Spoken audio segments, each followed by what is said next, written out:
Panduan berpuasa dan berdoa di masa minggu sengsara. Dasar teologis. Tradisi puasa memiliki akar kuat di dalam Alkitab. Alkitab menulis tentang puasa sebagai tindakan perseorangan, seperti yang dilakukan Musa. Itu kita lihat di dalam Keluaran 34 ayatnya yang ke-28. Dan juga dilakukan oleh Daud di dalam 2 Samuel 12 ayat 16. Juga oleh Elia di dalam pertama Raja-Raja 19 ayat yang ke-8. Juga oleh Esther di dalam Esther 4 ayat 16. Dan Ayub di dalam Ayub 2 ayat 13. Dan Daniel 1 ayat 12. Doa dan puasa Daniel 9 ayat 3. Yunus di dalam Yunus 1 ayat 17. Dan Tuhan Yesus di dalam Matius 4 ayat 2, Lukas 4 ayat 2. Yohanes Pembaptis di dalam Matius 11 ayat 18. Paulus di dalam Kisah Para Rasul 9 ayat 9. Selain itu, Alkitab juga mengisahkan puasa sebagai tindakan umat yang mempercayakan hidup kepada Allah. Esther, Mordekai, dan seluruh orang Yahudi di pembuangan berpuasa untuk menaruh nasib mereka ke dalam tangan Tuhan. Esther 4 ayat 3 dan ayat 16. Jemaat mula-mula berdoa dan berpuasa menyerahkan Barnabas dan Saulus untuk tugas pemberitaan Injil. Kita lihat dalam Kisah 13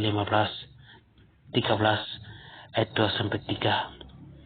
Demikian pula para rasul yang menyerahkan para penatua di setiap kota ke dalam tangan Tuhan melalui puasa bersama.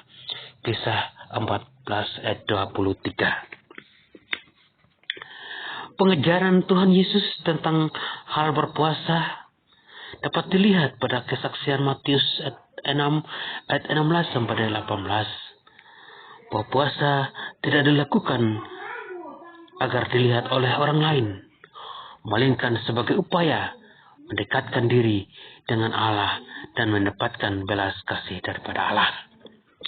Kita belajar dari Alkitab agar di masa krisis ini semua anggota gereja Masehi Injili di Timur dapat berpuasa di hadapan Tuhan. Kita berpuasa untuk memohon pertolongan Tuhan bagi dunia yang sedang digerogoti pandemi COVID-19. Puasa bukan sekedar menahan rasa lapar dan haus, tetapi sebagai seruan iman dan tanda solidaritas sosial. Marilah berpuasa selama masa raya Minggu Sengsara Kristus. Selama 7 minggu kita meresapi makna sengsara dan kematian Kristus bagi dunia. Puasa di masa raya Sengsara Kristus membantu kita menghayati spiritualitas Kristus yang memikul sengsara dunia.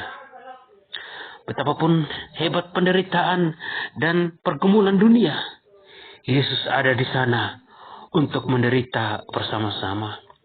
Penderitaan Kristus berujung pada kemenangan dalam peristiwa Paskah. Ia menang atas maut. Dengan demikian, ada pengharapan tentang janji penyertaan Tuhan bahwa Tuhan selalu bersama dengan umatnya.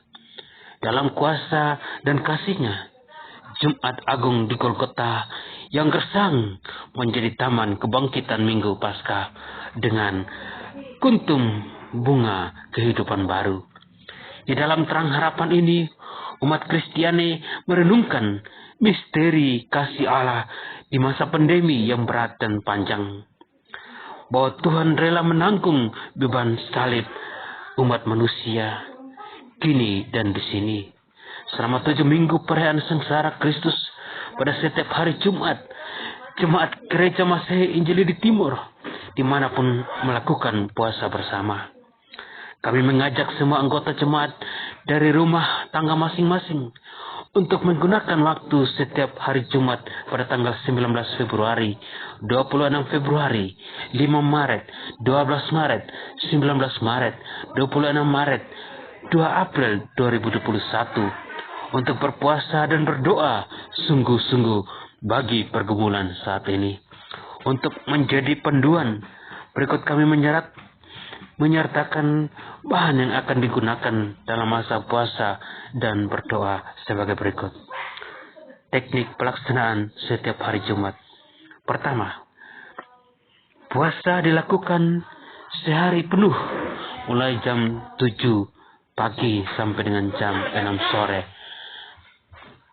Sebelum berpuasa, seluruh anggota keluarga yang hendak berpuasa harus makan pagi. Yang kedua, pelaksanaan puasa dimulai dengan membunyikan lonceng di gereja pada jam 7 pagi dan doa di tiap rumah tangga.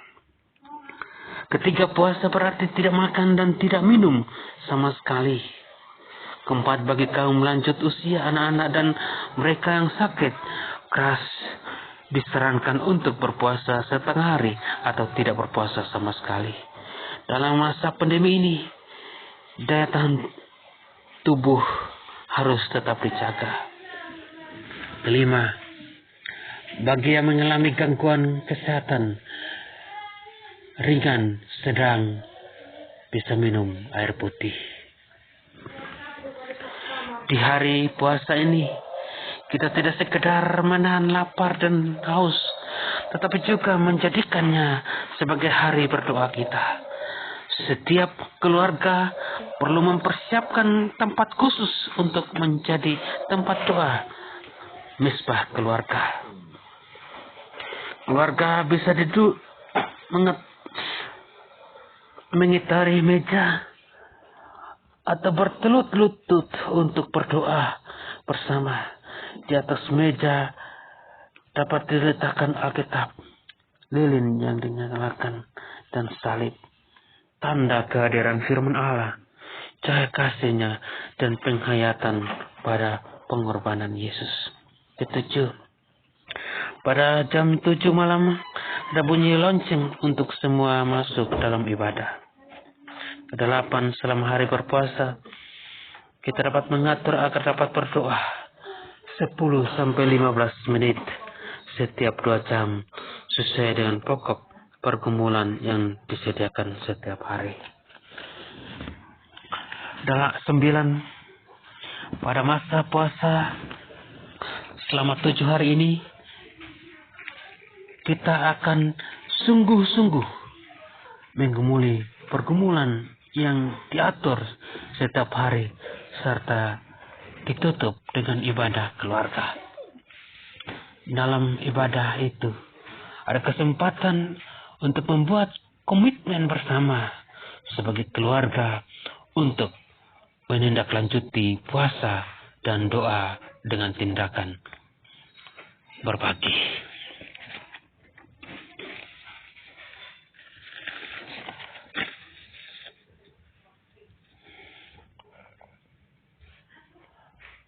Adapun pokok-pokok pergumulan